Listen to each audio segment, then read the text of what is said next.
তো মক্কায় সবচেয়ে বড় কুস্তিগিরের নাম ছিল রুকানা। কি নাম? সাহাবারা বিশ্বনবীকে কখনো রুকানার কাছে যেতে দিত না।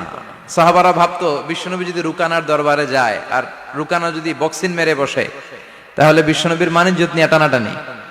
কিন্তু বিশ্বনবী তো শুধু সিলেক্টেড কিছু পার্সোনালিটিদের জন্য নবী হয়ে আসেননি। ওমা আরসালনাকা ইল্লা রাহমাতাল লিল আলামিন, I have sent you as a mercy for the whole world, for the entire universe.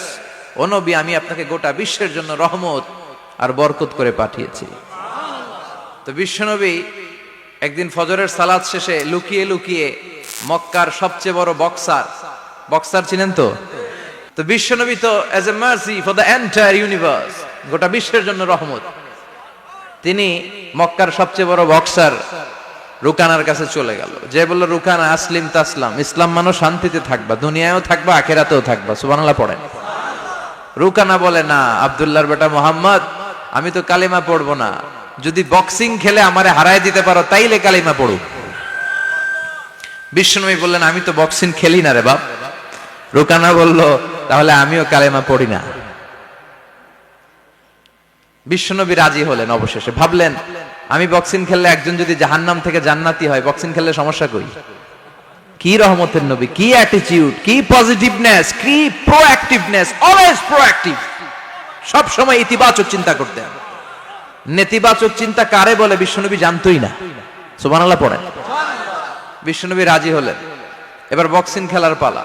Rukana half pant পরে গায়ের মধ্যে জাইতুনের তেল মেখে এভাবে লাফাচ্ছে। আপনারা রেসলিং খেলা দেখছেন?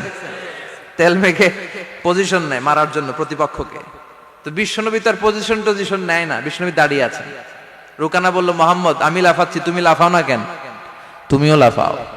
বিশ্বনবী বললেন, না আমি লাফাই না, কারণ আমি সেলাইবিহীন লুঙ্গি পরি। সেলাই ছাড়া লুঙ্গি পরে যদি কেউ লাফায়, বাতাসে সতর খুলে যাওয়ার সম্ভাবনা আছে না নাই? কি লাজুক নবী ছিলেন, কেউ বিশ্বনবীর লজ্জাস্থান জীবনেও দেখে নাই।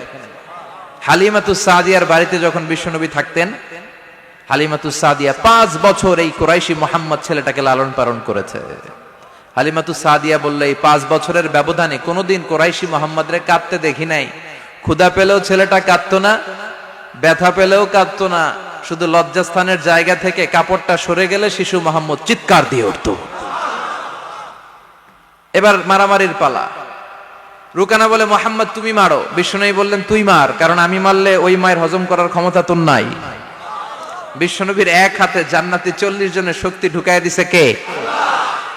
তো বিশ্বনবী মাইট দিলে এটাও হজম করতে পারবে? কথা কর, পারবে না। এখন রুকানাও মারে না, বিশ্বনবীও মারে না, খেলাও শুরু হয় না। বিশ্বনবীও মারে না, রুকানাও মারে না, খেলাও শুরু হয় না। এখন রুকানা বলে, মোহাম্মদ তুমি মারো। বিশ্বনবী মারে নাই, কিন্তু বিশ্বনবী ওনার ডান হাত মোবারক, কি নরম হাত, সফটার দেন সিল্ক, সিল্কের চেয়ে নরম ছিল। ওয়াকানা কাফুহু আবিয়াদু মিনাদ দিবাজ, সফটার দেন সিল্ক, রেশমের কাপড়ের চেয়েও বিশ্বনবীর হাতের তালু সফট ছিল। এই হাতটা দিয়ে বিশ্বনবী রুকানার ডান কাঁধে এভাবে টাচ করলেন। মারে নাই, খালি বলছে, রুকানা এত লাফাস কেন? টাচ করার সাথে সাথে রুকানা বেহুশ হয়ে জমিনে পড়ে যায়। সবাই তো অবাক, ঘটনা কি? ঘটনা কি? কি মিরাকেল, কি অলৌকিকত্ব! পানি ঢেলে রুকানারে হুঁশ ফিরানো হয়েছে। সবাই বলে, রুকানা তুই তো অনেক বড় পালোয়ান, আব্দুল্লাহর বেটা মোহাম্মদ ঘুষিও দিল না, লাথিও মারলো না, বেহুশ হইলি কেন? রুকানা বলে, আরে তোরা তো দেখোস নাই, তোরা দেখেছিস মোহাম্মদ হাত দিয়ে ধরেছে, আমার মনে হয়েছে বিশাল পাহাড় এসে কাঁধে চেপেছে। এজন্য ইসলামের অ্যাটিটিউড হচ্ছে ডিফেন্সিভ, আগে মারে না। আল্লাহ বলেন, ওয়া রাব্বাকা ফাকাব্বির, glorify the name of your Lord, তোমার প্রভুর নামের বড়ত্বের ঘোষণা দাও। আসুন আমরা আল্লাহর নামের বড়ত্বের ঘোষণা দেই। আমরা ভাগাভাগি করে 3টা তাকবীর পড়ব। প্রথম তাকবীর পড়বেন যারা বিবাহিত আছেন তারা, দ্বিতীয় তাকবীর অবিবাহিত যারা তারা, তৃতীয় তাকবীর সবাই মিলে। রাগ করতেছেন?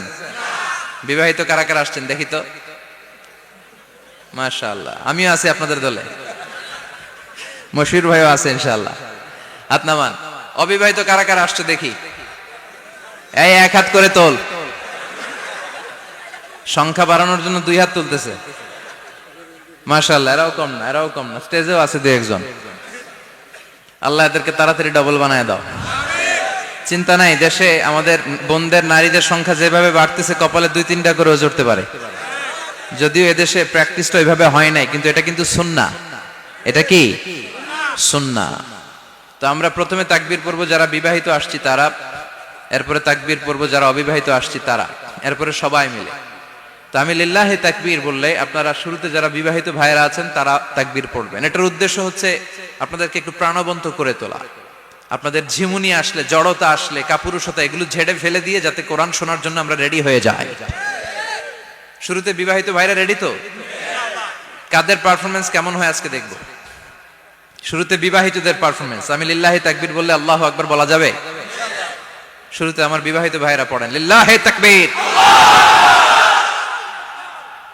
মাশাআল্লাহ, মাশাআল্লাহ, তাবারাকাল্লাহ। এবার অবিবাহিতদের পালা। সিঙ্গেল যারা তোমরা রেডি? ওরা কাশি দিয়ে গলা ঠিক করে নিতেছে। অবিবাহিতরা রেডি তো? বিবাহিতদের হারায় দেওয়া যাবে? এবার তোমরা তাকবীর দাও, লিল্লাহি তাকবীর। ওরে আল্লাহ, দেখাই দিছে একেবারে। মাশাআল্লাহ, তাবারাকাল্লাহ। এবার সবাই মিলে 3টা তাকবীর পড়বো, পারা যাবে মুসলমান? লিল্লাহি তাকবীর, লিল্লাহি তাকবীর, লিল্লাহি তাকবীর। আল্লাহ আমাদের তাকবীরগুলো তুমি কবুল করো। যখন তারাও বাধ্য হয়ে পড়ে আল্লাহু আকবার, তাহলে বোঝা গেল আমাদের কোনো ক্ষমতা টমতা কিচ্ছু নাই। আসল ক্ষমতার মালিক একজন, চিল্লায় বলেন তিনি কে? সে আল্লাহ বললেন তাবারাকাল্লাযী বিয়াদিহিল মুলকু ওয়া হুয়া আলা কুল্লি শাইইন কাদির। সুমহান সেই সত্তা যার হাতে ক্ষমতা, ক্ষমতা কার হাতে? সব ক্ষমতার মালিক আল্লাহ। তবে আমাদেরকেও আল্লাহ কিছু ক্ষমতা দিয়েছে, এটা লিমিটেড। এটা কি? যেমন এই যে মাননীয় প্রধানমন্ত্রী ওনার দল নিয়ে, বাংলাদেশ আওয়ামী লীগ নিয়ে যে ক্ষমতায় আসলেন, কয় বছরের মেয়াদে? কোন কোন দেশে ক্ষমতায় আসে 10 বছরের মেয়াদে, আছে না নাই? আল্লাহ আসছে কয় বছরের মেয়াদে? 30 বছর, 40 বছর। আল্লাহর ক্ষমতার মেয়াদ 100 বছর। এরপরে রিনিউ করা লাগবে। এটা কথা বলেন।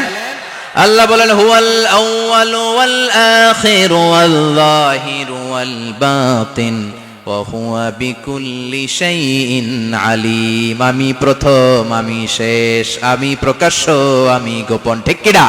প্রথমে আল্লাহ আল্লাহ, শেষেও আল্লাহ আল্লাহ, আকাশে আল্লাহ আল্লাহ, জমিনে আল্লাহ আল্লাহ। সবাই পড়েন, প্রথমে আল্লাহ আল্লাহ, শেষেও আল্লাহ আল্লাহ, আকাশে আল্লাহ আল্লাহ, জমিনে আল্লাহ আল্লাহ। নিখিল জাহান গায়ে গুণগান, তার নামে গায় আমরাও গাহি। তাআলা হামদে বারি তাআলা, হামদে বারি তাআলা, হামদে বারি তাআলা। সুবহানাল্লাহ পড়েন। আল্লাহ বলে আমার ক্ষমতা তোদের মতো 5 বছরের মেয়াদে না, 10 বছরের মেয়াদে না, 20 বছর 30 বছরের মেয়াদে না। আমি চিরকালের জন্য ক্ষমতার চেয়ারে বসা। চিরকালীন মেয়াদ, সৃষ্টির সূচনার আগ থেকে তিনি আছেন, অনাদিকাল পর্যন্ত তিনি থাকবেন। তার ক্ষমতার মেয়াদ আনলিমিটেড মেয়াদ। চিৎকার করে বলেন ঠিক কিনা? আবার পৃথিবীর অনেক দেশে দেখবেন ডেমোক্রেটিক সিস্টেমে, আমাদের দেশেও তো গণতান্ত্রিক সিস্টেমে ভোটাভুটির মধ্য দিয়ে ক্ষমতায় আসে না। যাদেরকে ভোট দেওয়া হয় বেশি তারা ক্ষমতায় চলে যায়। আল্লাহ তো ভোটে আসছে ক্ষমতায়। কথা কন তো কেমনে আসছে? কারচুপি করে। কথা বলেন। আল্লাহ ভোটে আসা লাগে নাই, কেউ তাকে ভোট দেয়া লাগে না। আবার অনেক দেশে আছে মোনার্কি সিস্টেম, রাজতন্ত্র, রাজার পোলা রাজা। আল্লাহর বাপ ছিল রাজা, এই জন্য আল্লাহ রাজা। কথা বলেন না, আল্লাহ রাজতন্ত্রের সিস্টেমেও আসে নাই। আবার অনেক দেশে আছে ডিক্টেটরশিপ, একবার ক্ষমতা পাইলে মাগারছে আর ছাড়ে না। আছে না নাই? 20 বছর 30 বছর চলতেই থাকে, আছে না নাই? আল্লাহ কি এই সিস্টেমে আসছে? আল্লাহর ক্ষমতার সাথে পৃথিবীর কারো ক্ষমতার কোনো মিল নাই। চিৎকার করে বলেন ঠিক কি না? আবার অনেক দেশে কোয়ালিশন করে ক্ষমতায় যেতে হয়, জোট করে। জোটের রাজনীতি এদেশে আছে না নাই? 4 দলীয় জোট, 10 দলীয় জোট, 14 দলীয়, 18 দলীয়, 20 দলীয়, মহাদলীয়, মহাজোট, সামনে হবে মহাজোট। কথা ঠিক কিনা বলেন? তো আল্লাহ কিরকম জোট করে আসা লাগছে? কথা বলেন। তার মানে আল্লাহর ক্ষমতা আমাদের ক্ষমতা এক নয়। আবার পৃথিবীর অনেক দেশে গণ অভ্যুত্থানের মাধ্যমে অনেককে ক্ষমতা থেকে নামানো হয়, ঠিক কিনা? গণ অভ্যুত্থান হয় না, সেনাবাহিনীরা কু করে না, মিলিটারি কু করে ক্ষমতা থেকে নামায়। তো আমরাও যদি আল্লাহর বিরুদ্ধে একটা আন্দোলন করি, আল্লাহ তো নেমে যাবে, নামানো যাবে না? আচ্ছা, আমরা পারলাম না, জিনেরা যদি আমাদের সাথে যোগ দেয়, মানুষ জিন ভাই ভাই, আল্লাহর রক্ষা নাই। কথা বলেন, তাও পারা যাবে না? ফেরেশতারাও যদি কয় আমরাও মানি না, তাইলে তো শেষ আল্লাহর গদি। আল্লাহ বলে গোটা বিশ্বের সবাই মিলে যদি আমার বিরুদ্ধে আন্দোলনে নেমে যাস, আমার ক্ষমতার বিরুদ্ধে যদি মিছিল দেয়া শুরু করে দিস, আমার ক্ষমতার 1 ইঞ্চিও কমাতে পারবি না। সুবহানাল্লাহ পড়েন। এজন্য আল্লাহ বললেন তাবারাকাল্লাযী বিয়াদিহিল মুলকু ওয়া হুয়া আলা কুল্লি শাইইন কাদির। সুমহান সেই সত্তা যার হাতে ক্ষমতা, ক্ষমতা কার হাতে? আবার দেখবেন পৃথিবীর অনেক দেশের রাজা সিস্টেম, যেখানে বয়সের ভাড়া যখন নুজ্জ হয়ে যায়, 80-90 বছর বয়স হয়ে যায়, স্বেচ্ছায় ক্ষমতা ছেড়ে দেয়, ছেড়ে দিয়ে রিটায়ারমেন্টে যায়। কথা কন, শোনেন নাই মনে হয়? আছে না নাই? অনেক রাজা স্বেচ্ছায় ক্ষমতা ছেড়ে দিয়ে রিটায়ারমেন্টে যায়, বয়সের ভারে নুজ্জ। তো আল্লাহ তো ওই কবে থেকে ক্ষমতায়, বুড়ো হয়ে গেছে না এখন? কথা কন, এখন আল্লাহর চলতে লাঠি লাগে, আগের মতো ক্ষমতা নাই, চোখে সানগ্লাস লাগে, পাওয়ারওয়ালা গ্লাস ছাড়া আল্লাহ মনে হয় দেখে না। কথা কন, যে ফেরাউনকে আল্লাহ সাগরের জলে ডুবিয়ে মারলো, যেই নমরুদকে আল্লাহ শেষ করে দিল, যেই কারণকে আল্লাহ শেষ করে দিল, সে আল্লাহ আজও আগের ক্ষমতা নিয়ে আছে না নাই? এজন্য বিয়াদিহিল মুলক, তার হাতে ক্ষমতা, ওহু আলা কুল্লি শাইইন কাদির। তিনি চাইলে সব করতে পারেন। তিনি রাজারে প্রজা বানাতে পারেন, প্রজারে রাজা বানাতে পারেন, ধনীরে গরিব বানাতে পারেন, গরিবরে ধনী বানাতে পারেন। তিনি সাগরকে মরুভূমি করতে পারেন, মরুভূমিকে দরিয়া করে দিতে পারেন। তিনি কে? ওয়া হুয়া আলা কুল্লি শাইইন কাদির। তিনি যেটা চান সেটাই করতে পারেন। চিল্লায় বলেন ঠিক কিনা? এরপর আল্লাহ বললেন আল্লাযী খালাকাল মাউতা ওয়াল হায়াতা লিয়াবলুয়াকুম আইয়ুকুম আহসানু আমালা। ও আল্লাহর আদেশে দেহে ঢুকে, আল্লাহর আদেশে বের হয়ে যায়, ঠিক কিনা? এই যে ছোট্ট বাচ্চাটার দেহের ভিতরে যে রূহ ঢুকলো, কে দিল? 120 দিনের আগে মানব শিশুর দেহের ভিতরে কিন্তু রূহের ফুৎকার হয় না। সহিহ বুখারীর বর্ণনা 40-40-40, 340-এ কত? কথা বলেন। প্রথম 40-এ থাকে নুতফা, তারপরের 40-এ হয় আলাকা, তারপরের 40-এ হয় মুদগা, sperm drop, blood clot, and then the little flesh. ছোট্ট নাপাক পানি ছিলাম, শুক্রাণু ছিলাম আমরা। কি ছিলাম? শুক্রও ছিলাম না, শুক্রাণু, শুক্রের অণু। 1 ফোঁটা শুক্রের মধ্যে 20 কোটি অণু থাকে, ওই 20 কোটির একটা ছিলাম আমি আর আপনি। সুবহানাল্লাহ বাড়িতে গিয়ে বলেন।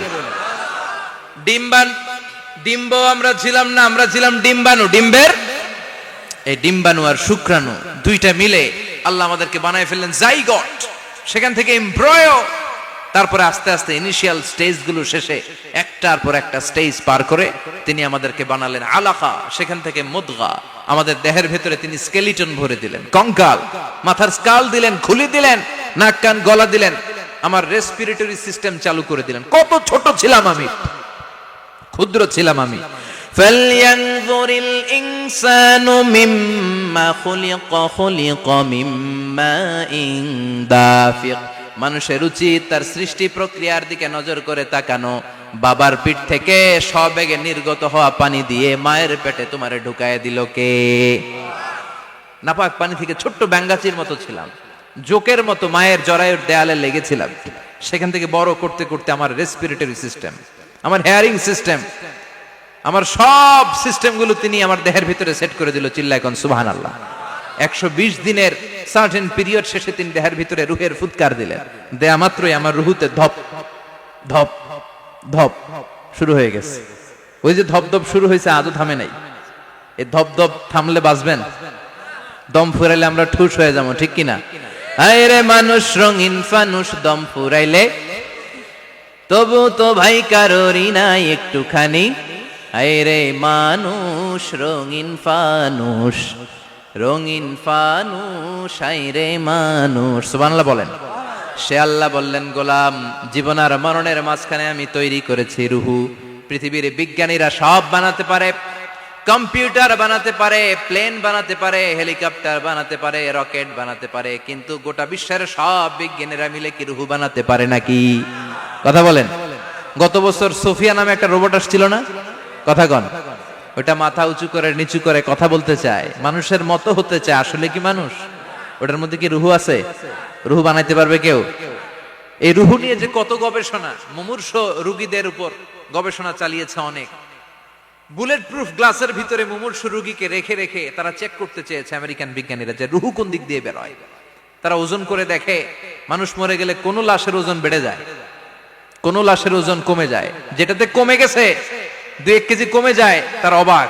কিরা আগে ছিল 80 কেজি, এখন হচ্ছে 78 কেজি, তার মানে 2 কেজি না, এটাই রুহু।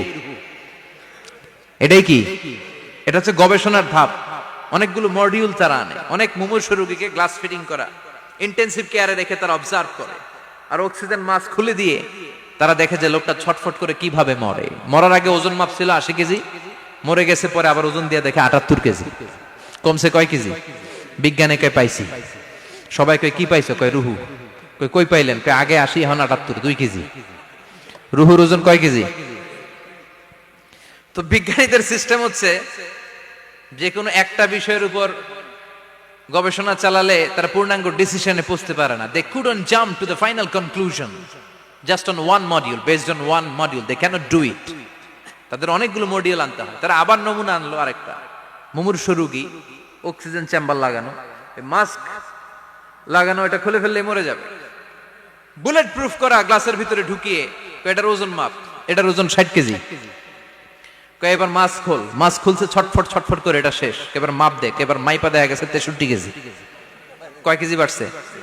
এক একটার এক এক সিস্টেম হইতেছে, কোনোটা কমে, কোনোটা বাড়ে, কোনোটা কিচ্ছু হয় না। সবাই কয় তাইলে আপনি রুহু পাইলেন কই? আগেরটা কম ছিল, মনে করছিলেন 2 কেজি কমছে, ওইটাই রুহু, এখন 3 কেজি বাইরে গেছে, মিলাইবেন কি দিয়া? কথা কন। আল্লাহ ডেকে বলে, গোলাম, কিয়ামত পর্যন্ত একটার পর একটা মুমূর্ষ রোগীকে বুলেট প্রুফ গ্লাসের ভেতরে ঢুকাতে পারবি, গবেষণা করতে পারবি, মাগার রুহু খুঁজে পাবি না। চিল্লায় বলেন ঠিক কিনা? কারণ এই রুহুর মালিক কে? সে আল্লাহ বললেন, আল্লাযী খালাকাল মাউতা ওয়াল হায়াতা লিয়াবলুয়াকুম আইয়ুকুম আহসানু আমালা। জীবন আর মৃত্যু বানালাম তোমাদেরকে পরীক্ষা করার জন্য। পরীক্ষা আছে না নাই?